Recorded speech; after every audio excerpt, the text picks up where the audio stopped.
Santiago, buenas noches. Gracias por estar con ¿Cómo nosotros. están ustedes? Encantado de verlo. Bueno, vamos a hablar del tema Nisman, que en las últimas horas, ya desde la última semana con el dictamen del fiscal Sanz, había adquirido una aceleración, yo te diría, dramática. Pero es inevitable preguntarte sobre cuál es tu impresión de estas primeras semanas de Cambiemos, qué es lo que estás viendo, qué es lo que más te seduce, qué es lo que desde tu punto de vista de partida faltaría. ¿Cómo lo estás siguiendo? Bueno, en primer lugar, creo que el discurso del presidente al inaugurar la actividad parlamentaria fue muy interesante porque él hizo un muy buen relevamiento del nivel de profundidad que había alcanzado la destrucción de la República. Hasta qué punto se había llegado en la administración del Estado a destruir las condiciones de posibilidad de un funcionamiento normal de una democracia republicana.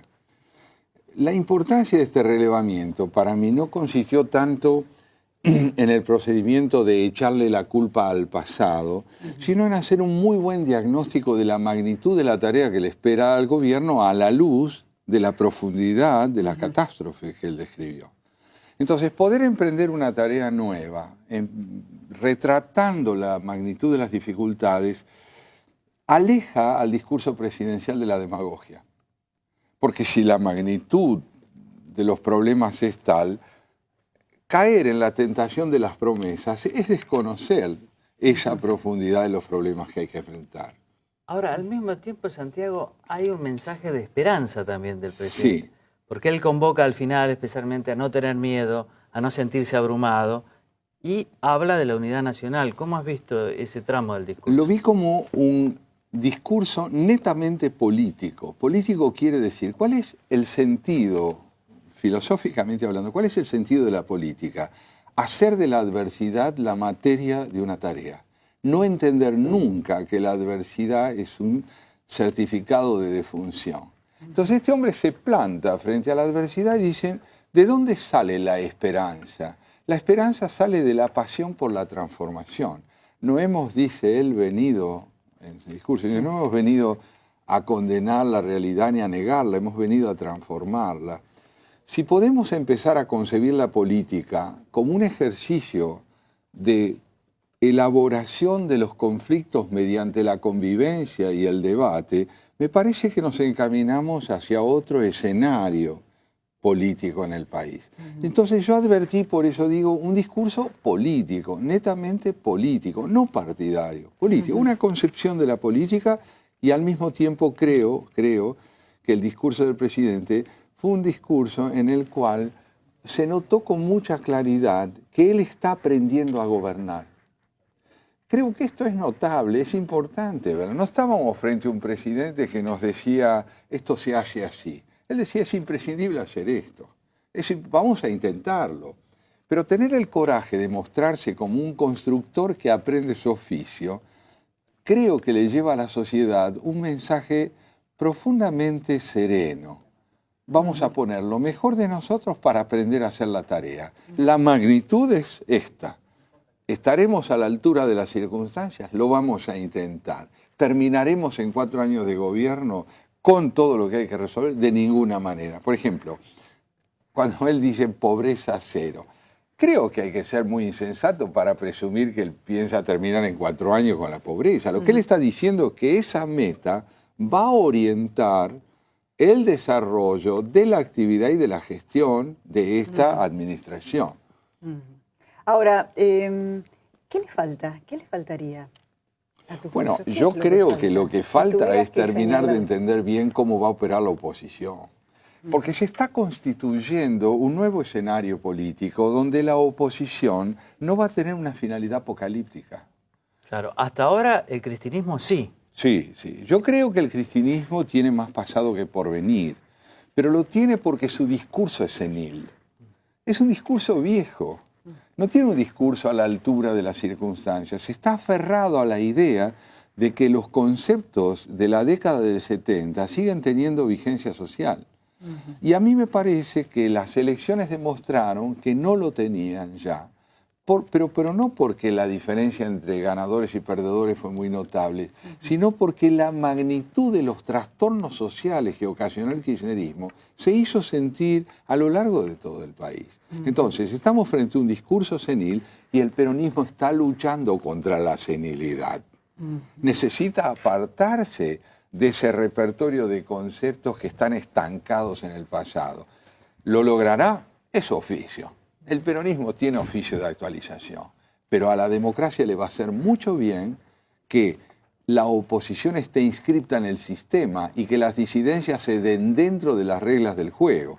Eso implica un tránsito del maniqueísmo a la política. Santiago, te pasamos al tema Nisman. ¿Cómo no? Hace una semana el fiscal Sanz, con un dictamen muy importante, señala que fue homicidio y en las últimas horas las declaraciones de Estiuso, más allá del personaje en sí mismo, han producido una conmoción política tremenda. Así es. Vos has seguido este tema de muy cerca de la familia. ¿Qué está pasando? ¿Ves que esto se reabre, que adquiere otra intensidad? Claro, Porque es una excelente pregunta. Se están descubriendo cosas terribles. Sí, yo en primer lugar creo, respondiendo directamente a lo que me planteás, que más allá de la credibilidad que merezca Estiuso, el efecto de lo que dijo fue un efecto de verdad. Un efecto de verdad. ¿Por qué? Porque motivó que la jueza Palmagini se dirija a la fiscal Fein y le diga, perdóneme, esto que él dijo, sea o no sea cierto, ¿usted lo registró? Esto es un efecto de verdad. Y entonces de pronto la fiscal aparece en falta con respecto a un repertorio de declaraciones hechas por este individuo, que pueden ser ciertas o no. No es eso lo que está en cuestión. Ahora, ¿esto también forma parte de la nueva época de la que hablaba usted? Porque hasta hace poco la propia justicia hablaba o daba a entender que había sido un suicidio. Mire, yo quiero ser cauto, le diría lo siguiente. La complejidad de este asunto volvió a reflotar. Las simplificaciones que hasta ahora se practicaron sobre esta cuestión han sido dejadas de lado. El gobierno, con su interferencia en esta cuestión, con sus juicios de valor sobre si fue un suicidio o no fue un suicidio, puso en evidencia algo que en el país es preciso meditar. La interferencia del Estado en una cuestión de esta naturaleza prueba hasta qué punto el drama de la República en la Argentina es profundo. Estamos frente a una tragedia republicana, más allá del infinito dolor que ocasionó a la familia y a la ciudadanía la muerte de Nisman.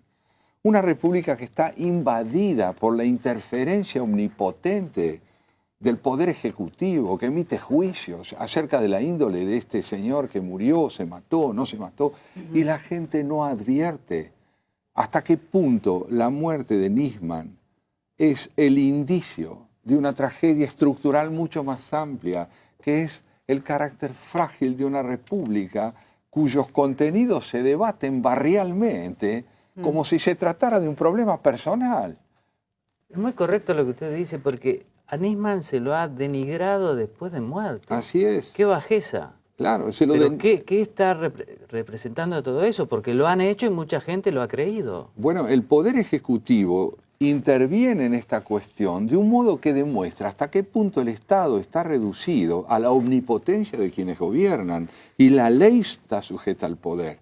Entonces, si pudiéramos ir un paso más allá de la última información disponible y pensar la cuestión Nisman como una cuestión republicana fundamental, ¿acaso el gobierno pueda contribuir, enunciándolo de este modo, a darle el auténtico relieve que esta cuestión debe tener? Además, este es un caso que ha tenido una repercusión internacional tremenda porque se relaciona con el tratado con Irán, Así es. Ese tratado insólito que firmó la Argentina, inexplicable, y con el atentado a la AMIA. Sin duda. Todo es el mismo hilo conductor. En el caso del atentado a la AMIA tenemos otro indicio profundo, elocuente, diría yo, de lo que es la crisis republicana en el país. Buena parte de quienes integramos la comunidad judía recibimos, poco después del atentado, las condolencias de muchos compatriotas no judíos. Cosa que a mí me horrorizó, porque me estaban diciendo a mí que el problema era mío. Claro. Habían volado mi país, Entonces, ¿qué quiere decir esto? Esto quiere decir que hay un antisemitismo cortés que consiste en una profunda indiferencia social, de una incomprensión muy honda acerca de la magnitud de lo ocurrido.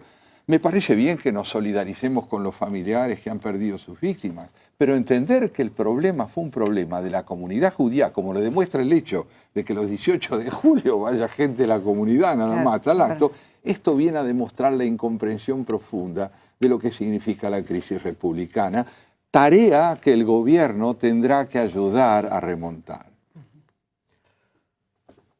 Gracias. Gracias a Santiago. ustedes.